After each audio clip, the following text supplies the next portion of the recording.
This week on Vaticano, as we prepare for World Youth Day in Lisbon, we sit down for an interview at the Symposium on Popular Piety in Rome and learn about the incredible history of the Swiss Guards.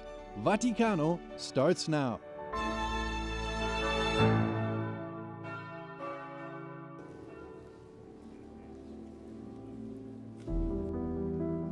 On July the 29th, the Catholic Church traditionally celebrates the Solemnity of the two apostles, Peter and Paul.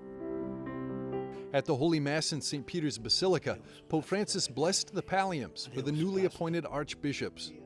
The pallium is a stole woven from lamb's wool that's given to those archbishops who head an ecclesiastical province. On this day, a total of 32 archbishops from 20 countries were given the pallium after Holy Mass. Francis explained the symbolism of the pallium, which is a sign of communion with the Church of Rome. Therefore, he said, it is the bishop's task to proclaim the gospel everywhere, in communion with the entire universal Church. In his homily, the Holy Father recalled the tireless missionary activity of the two apostles and emphasized their importance for the Church. Quando evangelizziamo, restiamo evangelisti. Whenever we evangelize, we are ourselves evangelized. The word that we bring to others comes back to us, for however much we give to others, we ourselves receive much more. This is something necessary also for the Church in our day, to put preaching at the center, to be a church that never tires of repeating, "To me, life is Christ," and "Woe to me if I do not proclaim the gospel." A church that needs to preach even as we need oxygen to breathe. A church that cannot live without sharing with others the embrace of God's love and the joy of the gospel. L'abbraccio dell'amore di Dio e la gioia del Vangelo. At the end of the pontifical office, Pope Francis also welcomed a delegation from the Ecumenical Patriarchate, sent to Rome by Patriarch Bartholomew.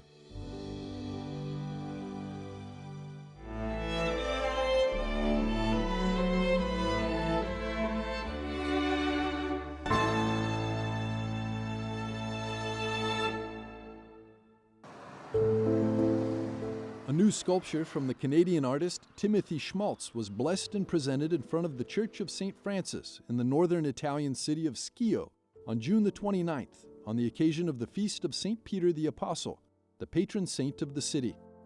The Vatican Secretary of State, Cardinal Pietro Parolin, blessed the sculpture that evokes the figure of St. Josephine Bakhita, with the objective of raising public awareness to the phenomenon of human trafficking. St. Bakhita is from Schio, Italy. Now that's close to Venice, and I think it is the most ideal location. It's like doing a sculpture of St. Francis for Assisi. And the hope is that this will bring focus and attention to St. Bakhita. Already that area is becoming a pilgrimage site to this saint, and this sculpture, I think, will bring more people to her.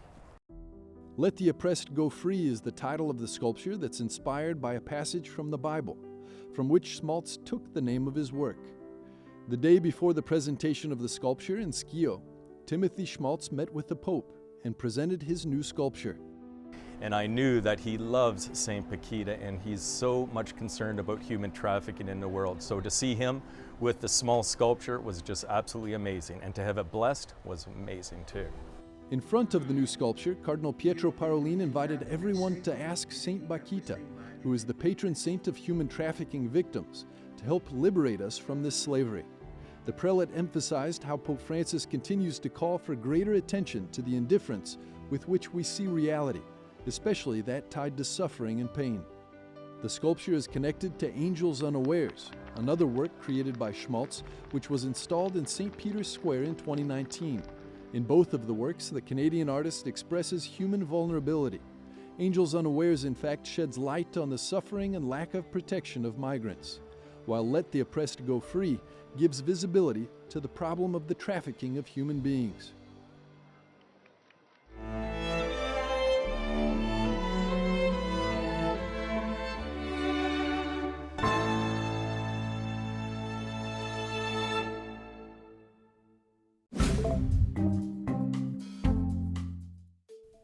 Hello and welcome to this week's Vaticano updates, the most important news from Pope Francis and the Vatican. Pope Francis has named Archbishop Victor Manuel Fernandez to lead the dicastery for the doctrine of the faith. The Argentine succeeds Cardinal Luis Ladaria Ferrer, who has been prefect of the dicastery since 2017. Fernandez, almost 61, will take up his new post in the middle of September, the Vatican said. Italian Cardinal Matteo Zuppi has recently returned from his peace mission from Moscow. This comes after his meeting with representatives of Ukraine in Kiev in early June. In the Russian capital, Zuppi met with Orthodox Patriarch Cyril, who is considered a supporter of Russian President Vladimir Putin. This was Cyril's first meeting with a direct Vatican representative since the outbreak of the war in February 2022. Pope Francis accepted the resignation of embattled Bishop Rick Sticker of Knoxville, Tennessee. Sticker was investigated by the Vatican for mismanagement of his diocese. He's also named in a 2022 lawsuit accusing him of protecting a seminarian accused of multiple counts of rape. The pontiff named Archbishop Sheldon Faber of Louisville, Kentucky, as the Diocese of Knoxville's apostolic administrator until a new bishop is appointed. In an interview with the United Arab Emirates newspaper, Pope Francis spoke about interfaith cooperation, peace building, and his 2019 document on human fraternity, Fratelli Tutti. Pope Francis, in response to a protester's burning of a Quran in Sweden on June 28th, said, "I have been outraged and disgusted at such deeds." He went on and said, "Any book considered sacred by its people must be respected out of respect for those who believe in it."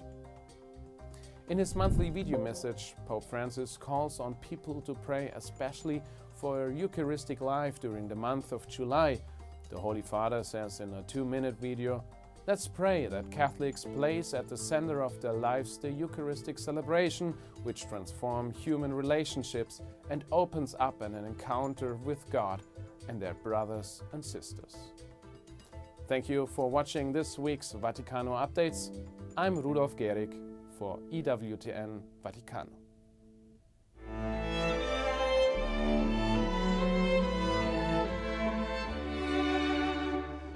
In a few moments, we'll be back with more on Vaticano.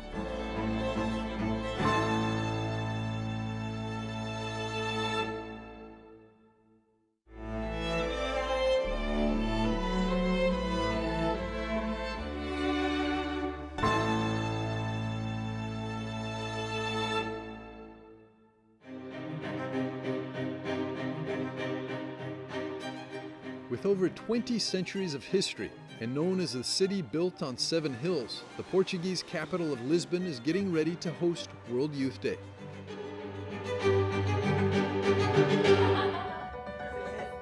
In the headquarters of World Youth Day, staff are busy preparing to welcome pilgrims from every continent.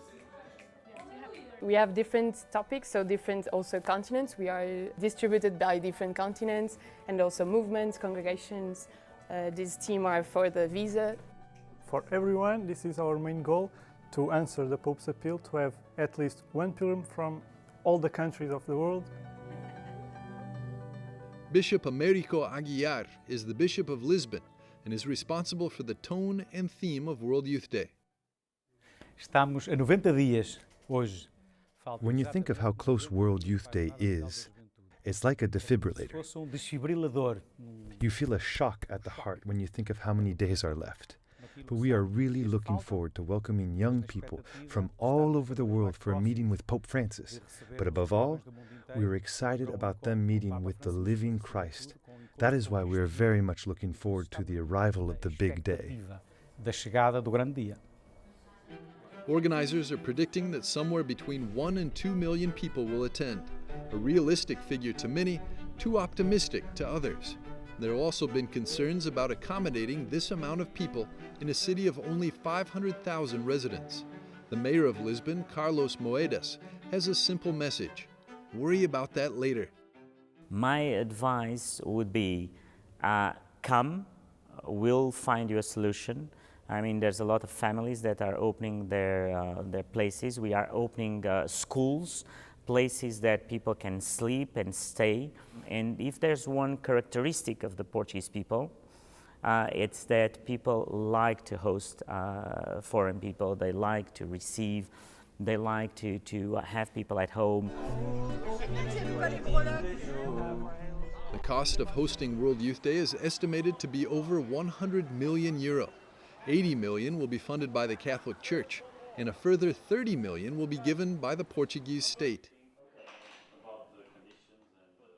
The staging area for the Pope's final Mass originally had a price tag of 5.6 million euro, which was then revised down to 2.9 million. The huge cost involved in hosting the event is something that has come under severe scrutiny.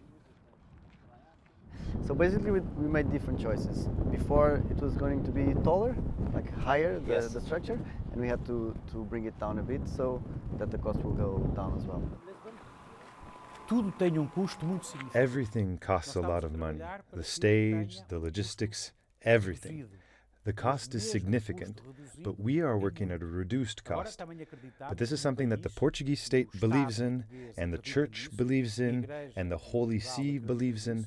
This is an investment that will have a return, and of course not just an economic return, but more importantly, a spiritual return in terms of changing the lives of these young people. But regardless of the cost and huge logistical challenge this will be to Portugal, young Portuguese Catholics are hoping it will be a special opportunity for their country to help other young Catholics grow in their faith. I think it's going to be great.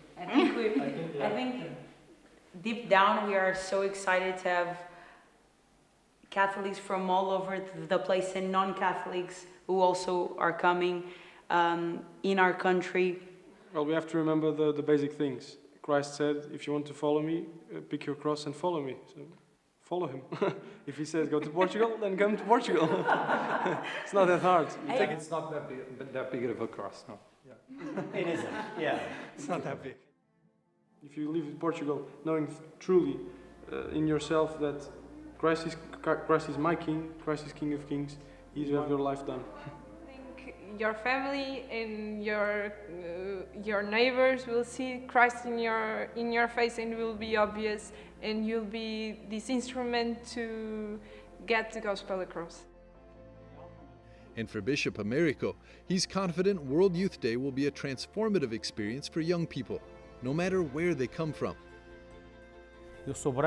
It doesn't matter if I'm black or white, from the north or from the south. If we have different sensitivities, if we like different sports, different politics, I'm left, I'm right. No, we must recognize this as wealth. And knowing this as a wealth, we're going to build a world that is different. And the journey in Lisbon can help do just that, a chance to build a new future.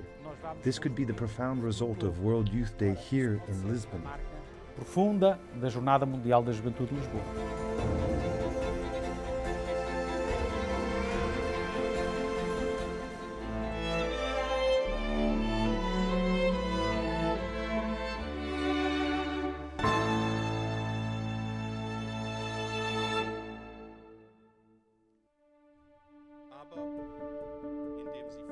On June the 16th, a symposium on popular piety was held in Rome. The event was organized by the German association Fundatio Christiana Virtus e.V. On the sidelines of the conference, EWTN spoke with Father Karl Wallner, National Director of the Pontifical Mission Agency, Missio Austria. You have come to Rome for the symposium, which is about the topic of popular piety. Why is this topic so important to you? According to Pope Francis, but also according to Pope Benedict and all his predecessors, popular piety is an instrument to lead people to God. Popular piety is something totally missionary. Pope Francis, at the beginning of his pontificate, spoke a lot about how important popular piety is. It's often ridiculed. Praying the rosary, going on pilgrimage, processions, private revelations, this is all part of popular piety. In other words, all these things that the people love. That's why it's called popular piety. These are things that have a great missionary potential. And that's why they're so important for me, because I have to do with the missions at the papal mission agencies. Das sehen Sie in dieser Aufgabe ja viel. You travel a lot in this task, also internationally. Does popular piety in Germany and Austria differ from that in other countries? Also wir sind grundsätzlich abgekühlter, wir sind Europäer. We're basically more cooled down. We're Europeans. That's quite clear. That's also good. So I can't imagine that people dance at a church service in Frankfurt the way that they do in Congo, as I experienced there. That's not our mentality. Popular piety also corresponds to the mentalities and cultures. And that's why it's also very important, because it inculturates faith. Und deshalb ist sie auch sehr wichtig, weil sie inkulturiert den Glauben. Aber gibt es auch But is there also something that is common to all the different international forms of popular piety? Naja, also es gibt Dinge, die sind natürlich allgemein. There are things that are, of course, generally good Catholic. For example, the Rosary, the devotions, the veneration of the Sacred Heart of Jesus. So there are many things where the sensual is also addressed.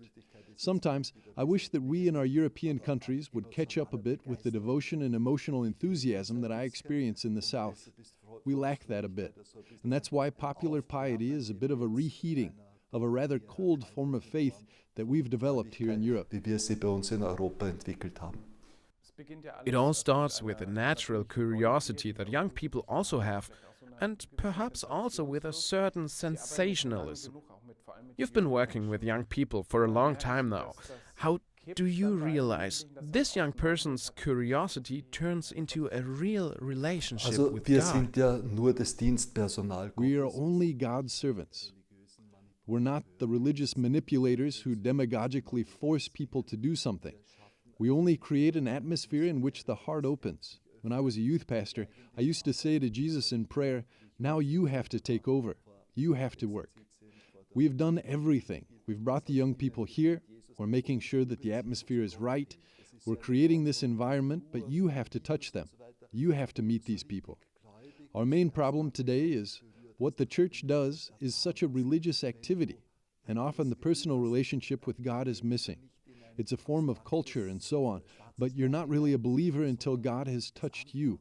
When you've experienced something, when you've had the feeling that you're not praying into an abstract black hole, but that He answers. In 2016, I was very surprisingly appointed National Director of the Pontifical Mission Societies in Austria.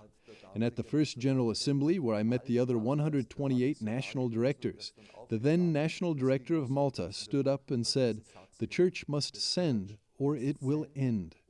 I had goosebumps at the time, so I've quoted that phrase many times. The Church must be missionary, as Pope Francis wants, as all the popes of the last century wanted, or the Church will no longer exist. Alle Päpste des letzten Jahrhunderts wollten, oder es wird sie nicht mehr geben.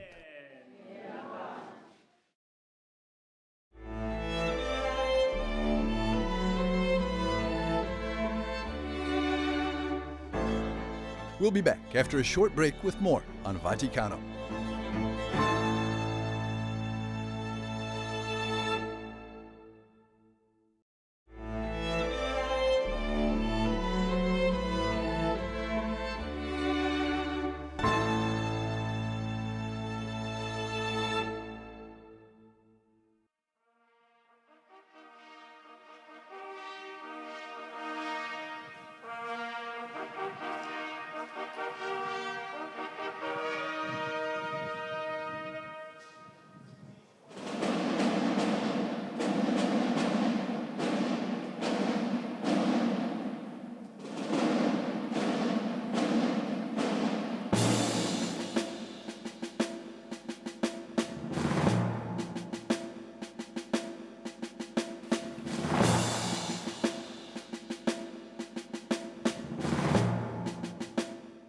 Fiercely and faithfully.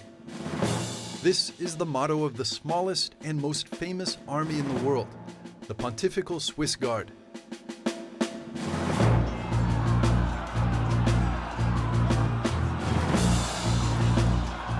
An armed corps born more than 500 years ago, it was on the 22nd of January, 1506, when the warrior Pope Julius II decided to surround himself with soldiers to defend himself against the attacks of his adversaries. To do so, he chose 150 men from Switzerland because they were considered to be brave warriors and loyal to the Pope. Even today, Swiss guards are chosen according to certain characteristics. They must be no less than 174 centimeters tall, that's 5 feet, 8.5 inches.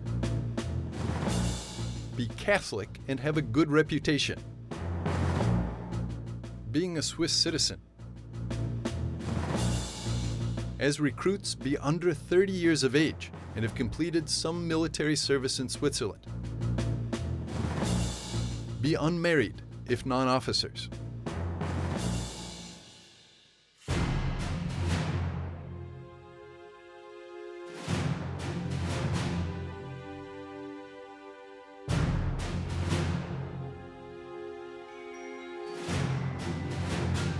The most tragic and at the same time most heroic event that the Swiss Guards have faced was the attack of the 6th of May, 1527. When Charles V's Spanish troops and the Lanzknechts sacked the Vatican.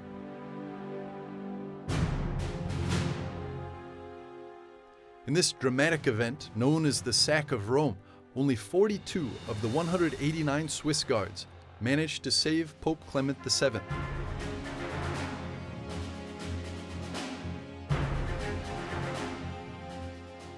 They helped the Pope escape through the so-called Passetto, a secret passageway that runs along the Vatican walls and leads from St. Peter's Basilica to Castel Sant'Angelo. To this day, the Swiss Guards still have the key to that hidden escape route.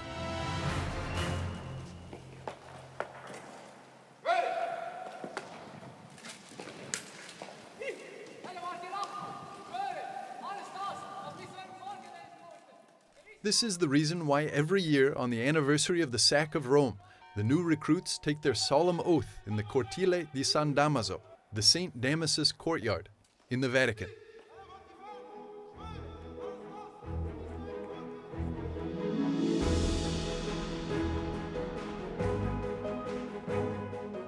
The Swiss Guards are essentially the Pope's bodyguards and ensure the security of his residence. The most striking thing in the eyes of visitors is undoubtedly their distinctive uniform, consisting of no fewer than 154 separate pieces.